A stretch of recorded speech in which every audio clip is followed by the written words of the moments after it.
కాకినాడ జిల్లా కోర్టు ఎదుట ఉద్రిక్త వాతావరణం చోటు చేసుకుంది. పవన్ కళ్యాణ్ పై అనుచిత వ్యాఖ్యల కేసులో అరెస్ట్ అయిన యూట్యూబర్ ప్రశ్న రావణ్ను తరలిస్తున్న వాహనాలను జనసేన శ్రేణులు అడ్డుకున్నాయి. మరింత సమాచారం మా ప్రతినిధి ఈశ్వర్ అడిగి తెలుసుకుందాం.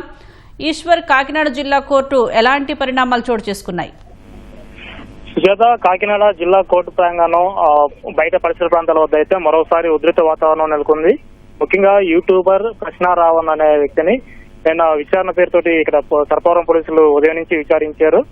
దీంట్లో భాగంగా విచారణ అనంతరం వైద్య పరీక్షలు నిర్వహించి కోర్టులో హాజరుపరచడానికి మధ్యాహ్నం అతన్ని ప్రభుత్వ ఆసుపత్రి తరలించే ప్రయత్నంలో అక్కడ జనసేన శ్రేణులు పెద్ద ఎత్తున సర్పవరం పోలీస్ స్టేషన్ వద్ద చేరుకొని ఆందోళన దిగారు. అక్కడ కోడిగుడ్లు విసిరివేసి అక్కడ కాస్త ఉద్రిక్త వాతావరణం అయితే నెలకొంది.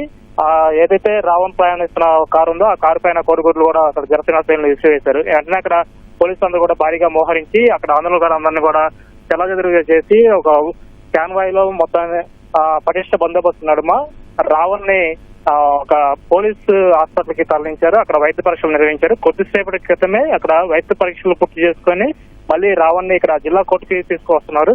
ఈ క్రమంలో కోర్టు బయట ఆ పరిసర ప్రాంతాల్లో జనసేన శ్రేణులు భారీగా మోహరించున్నారు. ఎప్పుడైతే ఈ వాహనాలు పోలీసు వాహనాలు వస్తున్నాయో గమనించిన ఈ జనసేన శ్రేణులు, కార్యకర్తలు, అభిమానులు అందరూ కూడా ఒక్కసారిగా ఆ కోర్టు బయట ప్రాంగణ మెయిన్ గేట్ వద్దకు భారీగా చేరుకున్నారు. దీంతో ఆ వాహనాలన్నీ అడ్డుకునే ప్రయత్నం చేశారు. అక్కడ జనసేన కార్యకర్తలకి ఇక్కడ పోలీసులకి అయితే పెద్ద ఎత్తున కూడా తోపులాట జరిగింది. పరిస్థితి దాటిపోతుందేమో, మళ్ళీ ఇక్కడ మరోసారి ఉద్రిక్త వాతావరణం నెలకొనే ప్రమాదం ఉందని చెప్పేసి పోలీసులు కూడా తమ లాఠీలకి అయితే పనిచేశారు. అక్కడ ఉన్నటువంటి ఆందోళనకారులు అందరూ కూడా చెల్లాచెదురు చేశారు. పటిష్ట బందోబస్తు నడుమ అయితే ప్రశ్న రావణ్ ని కోర్టులో జడ్జి ముందు అయితే తీసుకొచ్చారు. జడ్జి ముందు హాజరుపరిచారు. ప్రస్తుతం అయితే ఇక్కడ కోర్టులో వాదనలు అయితే నడుస్తున్నాయి. బెయిల్ ఇవ్వాలని చెప్పేసి ప్రశ్న రావణ్ సంబంధించినటువంటి వారి తరపు న్యాయవాదులు, అదేవిధంగా పబ్లిక్ ప్రాసిక్యూటర్ కూడా వారి తరపున వాదనలు అయితే వినిపిస్తున్నారు. మరికొద్ది సేపట్లోనే ఇక్కడ రిమాండింగ్ తరలిస్తారా లేదంటే బెయిల్ ఇచ్చి పంపిస్తారా అనేది కూడా మరికొద్ది సేపు. అయితే ముఖ్యంగా ఇతను జనసేన అధినేత ఉప ముఖ్యమంత్రి పవన్ కళ్యాణ్ పైన అనుచిత వ్యాఖ్యలు చేశారని చెప్పేసి నిన్నంతా కూడా పిఠాపురం పోలీస్ స్టేషన్ లో ఉంచి అక్కడ విచారణ చేశారు. ఆ తర్వాత పిఠాపురం జడ్జి ఎదుట హాజరుపరిచారు. అక్కడ స్టేషన్ బెయిల్ ఇచ్చేసి అక్కడ నుంచి పంపించేశారు. అయితే సర్పవరంలో 2025లో ఒక కేసు నమోదైంది ఇతని పైన. అది ఏంటంటే గొల్లపల్లి మండలంలో ఒక పాఠశాలలో చిన్నపాటి గొడవని 2 కులాల మధ్య ఘర్షణ వాతావరణం చెలరేగే విధంగా ఇతను వీడియోలు చిత్రీకరించడం, తన వ్యాఖ్యల్లో దాన్ని వ్యక్తపరచడం ద్వారా సోషల్ మీడియాలో పెద్ద ఎత్తున కూడా వైరల్ అయింది.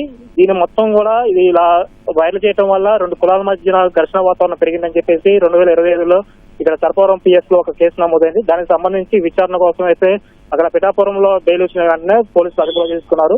సర్పవరంలో విచారణ అయితే కొనసాగింది. ఇప్పుడు కోర్టులో హాజరుపరిచారు. మరి కొద్దిసేపట్లోనే ఇక్కడ కోర్టులో తీర్పు రానుంది. అయితే ఈ 2 రోజుల పరిణామాలు మొత్తం ఈ జనసేన అధినేత ఉప ముఖ్యమంత్రి పవన్ కళ్యాణ్ ని కించపరిచే విధంగా వ్యాఖ్యలు చేయటము, ప్రజాప్రతినిధులని ఇష్టానుసారంగా దూషించడము, దీనంతా కూడా ఈ జనసేన శ్రేణులు, కార్యకర్తలందరూ కూడా జీర్ణించుకోలేకపోతున్నారు. ఇలా ప్రజాప్రతినిధులను ఇష్టానుసారంగా మాట్లాడుతుంటే ఇంకా మామూలు జనాలకి ఏం స్వేచ్ఛ ఉంటుంది? మామూలు జనాలకి బయట తిరిగే స్వేచ్ఛ ఉంటుందా? సో ఇలాంటి వ్యక్తుల్ని చట్టపరంగా కఠినంగా శిక్షించాలి. మీరు 2 రోజుల నుంచి కూడా విచారణ పేరుతో కాలయాపన చేస్తున్నారు కానీ ఇతని పైన ఎలాంటి చర్యలు లేవు. సో ఇతన్ని మాకు అప్పచెప్పండి, మేము చర్యలు తీసుకుంటాం అని చెప్పి కూడా ఈ జనసేన నేతలు, కార్యకర్తలు అయితే పెద్ద ఎత్తున కూడా ఆందోళన దిగుతున్నారు. అయితే చట్టపరంగా తమ చర్యలు తీసుకుంటాం అని చెప్పి కూడా పోలీసులు చెప్తున్నారు. అందులో భాగంగానే కోర్టులో హాజరుపరిచారు. కోర్టులో ఇక్కడ జడ్జి గారు ఇచ్చే తీర్పుకు అనుసారంగా తగిన చర్యలు తీసుకుంటాం అని చెప్పి అయితే పోలీసులు చెప్తున్నారు. ప్రస్తుతం అయితే ఇంకా ఈ పరిసర ప్రాంతాల్లో అయితే జనసేన శ్రేణులు అయితే పెద్ద సంఖ్యలోనే ఇంకా మోహరించున్నారు. ఈ కోర్టు ఆవరణలో కూడా భారీగా పోలీసులు కూడా మోహరించున్నారు. ఈ తీర్పు అనంతరం మళ్ళీ అతన్ని సేఫ్ గా తీసుకెళ్లేందుకు కూడా పటిష్ట ఏర్పాట్లు అయితే జరిగి ఉన్నాయి. ఇది ఇక్కడ తాజా సమాచారం. ధన్యవాదాలు ఈశ్వర్.